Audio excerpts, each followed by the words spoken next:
बोलिए श्री विष्णु भगवान की जय। ओम बृहस्पति देवाय नमः। आज गुरुवार के दिन आप सुनेंगे गुरुवार व्रत में सुने जाने वाली ये पौराणिक कथा। इस कथा के अनुसार बहुत समय पहले की बात है। किसी राज्य में एक प्रतापी और दानी राजा राज्य किया करते थे। वह नित्य गरीबों और ब्राह्मणों की सहायता करते, लेकिन यह बात उनकी रानी को तनिक भी अच्छी नहीं लगती। वह ना तो गरीबों को दान देती और ना ही कभी भगवान का पूजन किया करती, और राजा को भी दान देने से सदैव मना करती। एक दिन राजा शिकार खेलने वन को गए हुए थे, तो रानी महल में अकेली थी। उसी समय बृहस्पति देव साधु वेश में राजा के महल में भिक्षा के लिए गए और भिक्षा मांगी, लेकिन रानी ने साधु महाराज को भिक्षा देने से इनकार कर दिया और कहा, हे साधु महाराज, मैं तो दान पुण्य करने से तंग आ गई हूँ। मेरे पति सारा धन लुटाते रहते हैं। मेरी इच्छा है कि हमारा सारा धन नष्ट हो जाए, फिर ना रहेगा धन और ना करना पड़ेगा कभी दान। साधु महाराज बोले, हे देवी, तुम तो बड़ी विचित्र हो। धन संतान तो सभी चाहते हैं, पुत्र और लक्ष्मी तो पापी के घर भी होने ही चाहिए। यदि तुम्हारे पास अधिक धन है तो भूखों को भोजन कराओ, प्यासों के लिए प्याऊ लगवाओ, मुसाफिरों के लिए धर्मशालाएं खुलवाओ। जो निर्धन अपनी कुंवारी कन्याओं का विवाह नहीं कर सकते तो उनका विवाह कराओ। ऐसे और कई काम हैं जिनके करने से तुम्हारा यश लोक और परलोक दोनों में फैलेगा। परंतु रानी पर उपदेश का कोई भी प्रभाव न पड़ा। वह बोली, महाराज, आप मुझे कुछ ना समझाएं। मैं ऐसा धन ही नहीं चाहती जो मुझे हर जगह बांटना पड़े। साधु महाराज बोले, ठीक है, अगर तुम्हारी यही इच्छा है तो ऐसा ही होगा। तुम एक काम करना, तुम अब से लेकर 7 बृहस्पतिवार तक घर को लीपकर पीली मिट्टी से अपना सर धोकर स्नान करना, भट्टी चढ़ाकर कपड़े धोना। ऐसा करने से तुम्हारा सारा धन नष्ट हो जाएगा। इतना कहकर वह साधु महाराज वहां से चले गए। साधु के कहे अनुसार बातों को पूर्ण करते हुए रानी को केवल 3 बृहस्पतिवार ही बीते थे कि उसकी सारी धन संपत्ति नष्ट हो गई। अब तो राजा का परिवार भोजन के लिए भी तरसने लगा। तब एक दिन राजा ने रानी से बोला कि हे रानी, तुम यहीं रहो, मैं दूसरे देश को जाता हूँ, क्योंकि यहाँ पर सभी लोग मुझे जानते हैं, इसीलिए यहाँ पर मैं कोई भी छोटा कार्य नहीं कर पाऊंगा। ऐसा कहकर राजा परदेश चले गए। वहां वह जंगल से लकड़ी काट कर लाते और शहर में बेचते। इस तरह वह अपना जीवन व्यतीत करने लगे। और इधर राजा के परदेश जाते ही रानी और दासी दुखी रहने लगी। एक बार जब रानी और दासी को 7 दिन तक बिना भोजन के रहना पड़ा, तो रानी ने अपनी दासी से कहा कि हे दासी, पास ही के नगर में मेरी बहन रहती है, वह बड़ी धनवान है। तुम उसके पास जाओ और कुछ लेकर आओ, ताकि थोड़ी बहुत गुजर बसर हो जाए। दासी रानी की बहन के पास गई। उस दिन गुरुवार था और रानी की बहन उस समय बृहस्पतिवार व्रत की कथा सुन रही थी। दासी ने रानी की बहन को अपनी रानी का संदेश दिया, लेकिन रानी की बड़ी बहन ने कोई उत्तर न दिया। जब दासी को रानी की बहन से कोई उत्तर न मिला तो वह बहुत दुखी हुई और अपने घर वापस आ गई। दासी ने वापस आकर रानी को सारी बातें बता दी। ये सुनकर रानी ने भी अपने भाग्य को कोसना शुरू कर दिया। और उधर रानी की बहन ने सोचा कि मेरी बहन की दासी आई थी, परंतु मैं उससे बोली नहीं, इससे वह बहुत दुखी होगी। कथा सुनकर और पूजन समाप्त करके वह अपनी बहन के घर आई और कहने लगी कि हे बहन, मैं बृहस्पतिवार का व्रत कर रही थी। तुम्हारी दासी मेरे घर आई थी, परंतु जब तक कथा होती है तब तक ना तो उठते हैं और ना ही बोलते हैं। इसीलिए मैं नहीं बोली। कहो दासी, क्या हुआ, तुम क्यों आई थी? रानी बोली, बहन, तुमसे अब मैं क्या छुपाऊं, हमारे घर में खाने तक को अनाज नहीं है। ऐसा कहते कहते रानी की आंखें भर आई। उसने दासी समेत पिछले 7 दिनों से भूखे रहने तक की बात अपनी बहन को विस्तार पूर्वक बता दी। रानी की बहन बोली, देखो बहन, भगवान बृहस्पति देव सबकी मनोकामना को पूर्ण करते हैं। देखो, शायद तुम्हारे घर में भी अनाज रखा हो। पहले तो रानी को विश्वास नहीं हुआ, पर बहन के आग्रह करने पर उसने अपनी दासी को अंदर भेजा तो उसे सचमुच अनाज से भरा एक घड़ा मिल गया। यह देखकर दासी को बड़ी हैरानी हुई। दासी रानी से कहने लगी कि हे रानी, जब हमको भोजन नहीं मिलता तो हम व्रत ही तो करते हैं, इसीलिए क्यों ना इनसे व्रत और कथा की विधि भी पूछ ली जाए, ताकि हम भी यह व्रत कर सकें। तब रानी ने अपनी बहन से बृहस्पतिवार व्रत के बारे में पूछा। उनकी बहन बोली, बृहस्पतिवार के व्रत में चने की दाल और मुनक्का से विष्णु भगवान का केले की जड़ में पूजन करें तथा दीपक जलाएं, व्रत कथा सुने और पोला भोजन ही करें। इससे बृहस्पति देव प्रसन्न होते हैं। व्रत और पूजन विधि बताकर रानी की बहन अपने घर को लौट आई। 7 दिन के बाद जब गुरुवार आया तो रानी और दासी ने व्रत रखा। घुड़साल में जाकर चना और गुड़ लेकर आई, फिर उससे केले की जड़ तथा विष्णु भगवान का पूजन किया। अब पीला भोजन कहाँ से आए, इस बात को लेकर दोनों बहुत दुखी हो गई। क्योंकि उन्होंने व्रत रखा था, इसीलिए बृहस्पति देव उनसे प्रसन्न थे और वह एक साधारण व्यक्ति का रूप धारण करके 2 थालियों में सुंदर पीला भोजन उसकी दासी को दे गए। भोजन पाकर दासी प्रसन्न हुई और फिर रानी के साथ मिलकर उन दोनों ने भोजन ग्रहण किया। इसके बाद वे सभी गुरुवार को व्रत और पूजन करने लगे। बृहस्पतिवार भगवान की वजह से उनके पास फिर से धन संपत्ति आ गई, परंतु रानी फिर से पहले की तरह आलस्य करने लगी।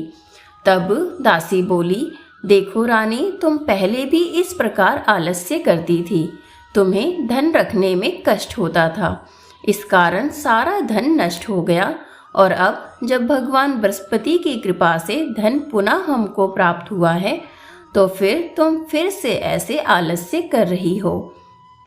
रानी को समझाते हुए दासी कहती है कि बड़ी मुसीबतों के बाद हमने ये धन पाया है, इसीलिए हमें दान पुण्य करना चाहिए, भूखे मनुष्यों को भोजन कराना चाहिए और धन को शुभ कार्यों में खर्च करना चाहिए, जिससे तुम्हारे कुल का यश बढ़ेगा और तुम्हें स्वर्ग की प्राप्ति होगी और पितृ प्रसन्न होंगे।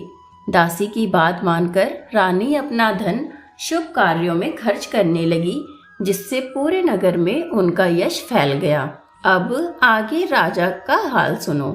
एक दिन राजा दुखी होकर जंगल में एक पेड़ के नीचे आसन जमाकर बैठ गए। वह अपनी दशा को याद करके व्याकुल होने लगे। उस दिन बृहस्पतिवार का दिन था। एकाएक उसने देखा कि निर्जन वन में एक साधु प्रकट हो गए और वह साधु वेश में स्वयं बृहस्पति देव थे। लकड़हारे के सामने आकर वह बोले, हे लकड़हारे, इस सुनसान जंगल में तुम चिंता मग्न क्यों बैठे हो? लकड़हारे ने दोनों हाथ जोड़कर प्रणाम किया और उत्तर दिया, हे महात्मा जी, आप सब कुछ जानते हैं, मैं क्या कहूँ। यह कहकर वह रोने लगे और साधु को अपनी सारी आत्मकथा सुना दी। महात्मा जी बोले, तुम्हारी स्त्री ने बृहस्पति के दिन बृहस्पति भगवान का निरादर किया है, जिसके कारण रुष्ट होकर उन्होंने तुम्हारी ये दशा कर दी। अब तुम चिंता को दूर करके मेरे कहने पर चलो तो तुम्हारे सब कष्ट दूर हो जाएंगे और भगवान पहले से भी अधिक तुमको संपत्ति दे देंगे। तुम बृहस्पति के दिन कथा किया करो। 2 पैसे की चने मुनक्का लाकर उसका प्रसाद बनाओ और शुद्ध जल से लोटे में शक्कर मिलाकर अमृत तैयार करो। कथा के पश्चात अपने सारे परिवार और सुनने वाले प्रेमियों में अमृत व प्रसाद बांटकर आप भी उसको स्वयं ग्रहण करो। ऐसा करने से भगवान तुम्हारी सब मनोकामनाएं पूर्ण कर देंगे। साधु के ऐसे वचन सुनकर लकड़हारा बोला, हे प्रभु, मुझे लकड़ी बेचकर इतना पैसा नहीं मिलता जिससे भोजन के पश्चात मैं कुछ बचा सकूं। मैंने रात्रि में अपनी स्त्री को व्याकुल देखा है। मेरे पास कुछ भी नहीं जिससे मैं उसकी खबर ला सकूं। साधु महाराज बोले, हे लकड़हारे, तुम किसी बात की चिंता मत करो। बृहस्पति के दिन तुम रोजाना की तरह लकड़ियां लेकर शहर को जाओ। तुमको रोज से 2 गुना धन प्राप्त होगा, जिससे तुम भली भांति भोजन कर लोगे तथा बृहस्पति देव की पूजा का सामान भी आ जाएगा। इतना कहकर साधु महाराज अंतर्ध्यान हो गए। धीरे धीरे समय व्यतीत होने पर फिर वही बृहस्पतिवार का दिन आया। लकड़हारा जंगल से लकड़ी काटकर किसी शहर में बेचने गया। उस दिन उसे और दिनों से अधिक पैसा मिला और उसके पश्चात राजा ने चना गुड़ आदि लाकर गुरुवार का व्रत किया। उस दिन से उसके सभी कलेश दूर हो गए। परंतु जब दोबारा गुरुवार का दिन आया तो बृहस्पतिवार का व्रत करना वह भूल गया। इस कारण बृहस्पति भगवान नाराज हो गए। उस दिन उस नगर के राजा ने विशाल यज्ञ का आयोजन किया तथा शहर में ये घोषणा करा दी कि कोई भी मनुष्य अपने घर में भोजन न बनाए और न ही आग जलाए। समस्त जनता मेरे यहाँ भोजन करने के लिए ही आएगी। इस आज्ञा को जो नहीं मानेगा उसे फांसी की सजा दे दी जाएगी। इस तरह की घोषणा संपूर्ण नगर में करवा दी गई। राजा की आज्ञा के अनुसार शहर के सभी लोग भोजन करने के लिए गए, लेकिन लकड़हारा कुछ देर से वहां पर पहुंचा। इसीलिए राजा उसको अपने साथ अपने घर ले गए और ले जाकर भोजन करा रहे थे तो रानी की दृष्टि उस खूंटी पर पड़ी जिस पर उसका हार लटका हुआ था, पर वहां पर वह नहीं दिखाई दिया। रानी ने निश्चय किया कि मेरा हार इस मनुष्य ने ही चुराया होगा। उसी समय सिपाहियों को बुलाकर उन्होंने उसको कारागार में डलवा दिया। जब लकड़हारा कारागार में पड़ गया और बहुत दुखी होकर विचार करने लगा कि न जाने कौन से पूर्व जन्म के कर्म से मुझे ये दुख प्राप्त हुआ है, और उसी साधु को याद करने लगा जो कि उन्हें जंगल में मिले थे। उसी समय तत्काल बृहस्पति देव साधु के रूप में प्रकट हुए और उसकी दशा को देखकर कहने लगे कि अरे मूर्ख, तूने बृहस्पति देव की कथा नहीं करी, इस कारण तुझे दुख प्राप्त हुआ है। अब तू चिंता मत कर। बृहस्पतिवार के दिन कारागार के दरवाजे पर 4 पैसे पड़े मिलेंगे, उनसे तू बृहस्पति देव की पूजा करना, जिससे तेरे सभी कष्ट दूर हो जाएंगे। बृहस्पति के दिन उसे 4 पैसे प्राप्त हुए। लकड़हारे ने कथा कही और उसी रात्रि को बृहस्पति देव ने उस नगर के राजा को स्वप्न में कहा कि हे राजा, तुमने जिस आदमी को कारागार में बंद कर दिया है वह निर्दोष है, वह राजा है, उसे छोड़ दो। रानी का हार उसी खूंटी पर लटका हुआ है। अगर तुम ऐसा नहीं करोगे तो मैं तुम्हारा सारा राज्य नष्ट कर दूंगा। इस तरह रात्रि के स्वप्न को देखकर राजा प्रातःकाल उठा और खूंटी पर हार देखकर लकड़हारे को बुलाकर क्षमा मांगी तथा लकड़हारे को योग्य सुंदर वस्त्र आभूषण देकर विदा कर दिया। बृहस्पति देव की आज्ञा के अनुसार लकड़हारा अपने नगर को चल दिया। राजा जब अपने नगर के निकट पहुंचा तो उसे बड़ा आश्चर्य हुआ। नगर में पहले से अधिक बाग, तालाब, कुएं तथा बहुत सी धर्मशाला, मंदिर आदि बन गए थे। राजा ने पूछा कि ये बाग और धर्मशाला किसकी हैं? तब नगर के सब लोग कहने लगे कि ये सब रानी और बांदी के हैं। तो राजा को आश्चर्य हुआ और गुस्सा भी आया। जब रानी ने ये खबर सुनी कि राजा आ रहे हैं तो उन्होंने बांदी से कहा कि हे दासी, देखो राजा हमको कितनी बुरी हालत में छोड़कर गए थे।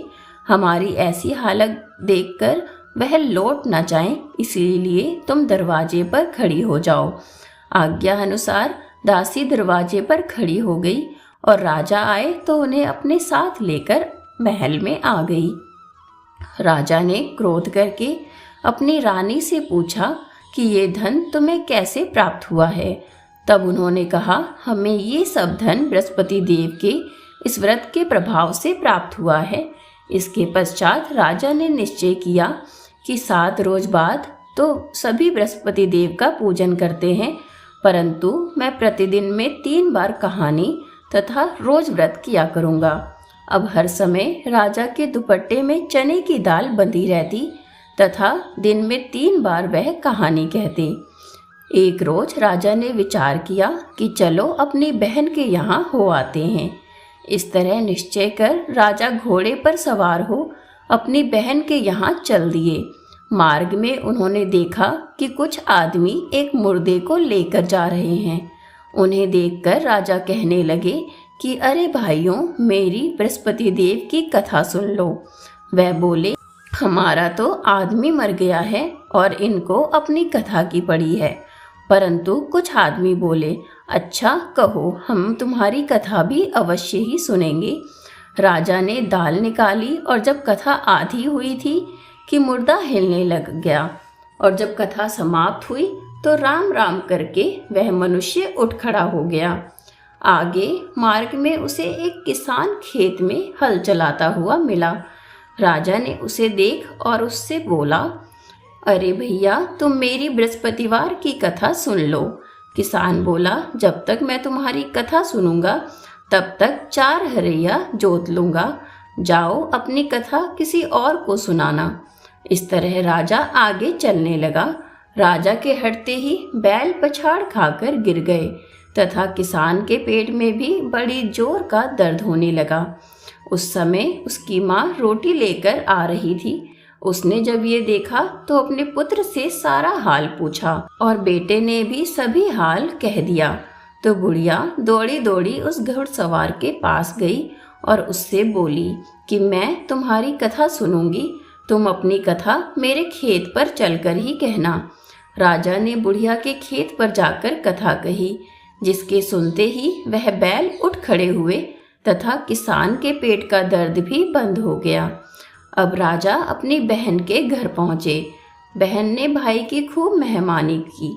दूसरे रोज प्रातःकाल राजा जागे तो वह देखने लगे कि सब लोग भोजन कर रहे हैं। राजा ने अपनी बहन से कहा, ऐसा कोई मनुष्य है जिसने भोजन नहीं किया हो। मेरी बृहस्पतिवार की कथा मैं उसको सुनाना चाहता हूँ।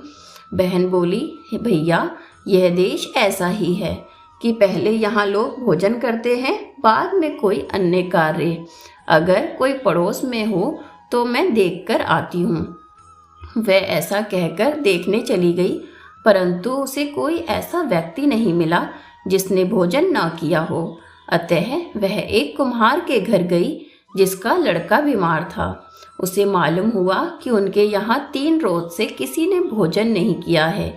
रानी ने अपने भाई की कथा सुनने के लिए कुम्हार से कहा तो वह तैयार हो गया। राजा ने जाकर बृहस्पतिवार की कथा कही, जिसको सुनकर उसका लड़का ठीक हो गया। अब तो राजा की प्रशंसा भी होने लगी। एक रोज राजा ने अपनी बहन से कहा कि हे बहन, हम अपने घर को जाएंगे, तुम भी तैयार हो जाओ और हमारे साथ चलो। तब राजा की बहन ने अपनी सास से कहा कि माँ, मैं अपने भाई के साथ जाना चाहती हूँ। उसकी सास बोली कि ठीक है, तुम चली जाओ, परंतु अपने लड़कों को मत लेकर जाना, क्योंकि तुम्हारे भाई की कोई औलाद नहीं है। बहन ने अपने भैया से कहा कि भैया, मैं तो चलूँगी, पर कोई बालक साथ में नहीं आएगा। राजा बोले, जब कोई बालक नहीं चलेगा तब तुम भी क्या करोगी? बड़े दुखी मन से राजा अपने नगर को लौट आए। राजा ने अपनी रानी से कहा कि हम निर्वंशी हैं, हमारा मुंह देखने का धर्म नहीं है और कुछ भोजन आदि नहीं किया। रानी बोली, हे प्रभु, बृहस्पति देव ने हमें सब कुछ दिया है, वह हमें औलाद भी अवश्य ही देंगे। और उसी रात को बृहस्पति देव ने राजा से स्वप्न में आकर कहा कि हे राजा, उठो, सभी सोच त्याग दो, तेरी रानी गर्भ से है। राजा को यह बात सुनकर बड़ी खुशी हुई और 9वें महीने में रानी के गर्भ से एक सुंदर पुत्र उत्पन्न हुआ।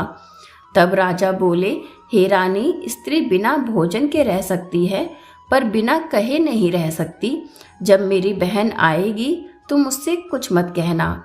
रानी ने सुनकर हाँ कर दिया। लेकिन जब राजा की बहन ने यह समाचार सुना तो वह बहुत खुश हुई तथा बधाई लेकर अपने भाई के यहाँ पर आई। तभी रानी ने कहा, घोड़ा चढ़कर तो नहीं आई, गधा चढ़ी आई। राजा की बहन बोली, भाभी, मैं इस प्रकार न कहती तो तुम्हें औलाद कैसे प्राप्त होती। हे भक्तों, बृहस्पति देव ऐसे ही हैं। जैसी जिसके मन में कामनाएं हैं सभी को पूर्ण करते हैं। जो सद्भावना पूर्वक बृहस्पतिवार का व्रत करता है एवं कथा पढ़ता अथवा सुनता है, साथ ही दूसरों को सुनाता है, बृहस्पति देव उसकी सभी मनोकामना पूर्ण करते हैं। भगवान बृहस्पति देव हमेशा उसकी हर विपत्ति से रक्षा करते हैं।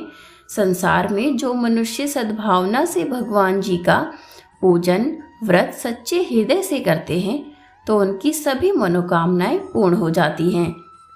जैसी सच्ची भावना से रानी और राजा ने उनकी कथा का गुणगान किया, उनकी सभी इच्छाएं बृहस्पति देव जी ने पूर्ण की थी। इसीलिए पूर्ण कथा सुनने के बाद प्रसाद लेकर जाना चाहिए और हृदय से उसका मनन करते हुए जयकारा बोलना चाहिए।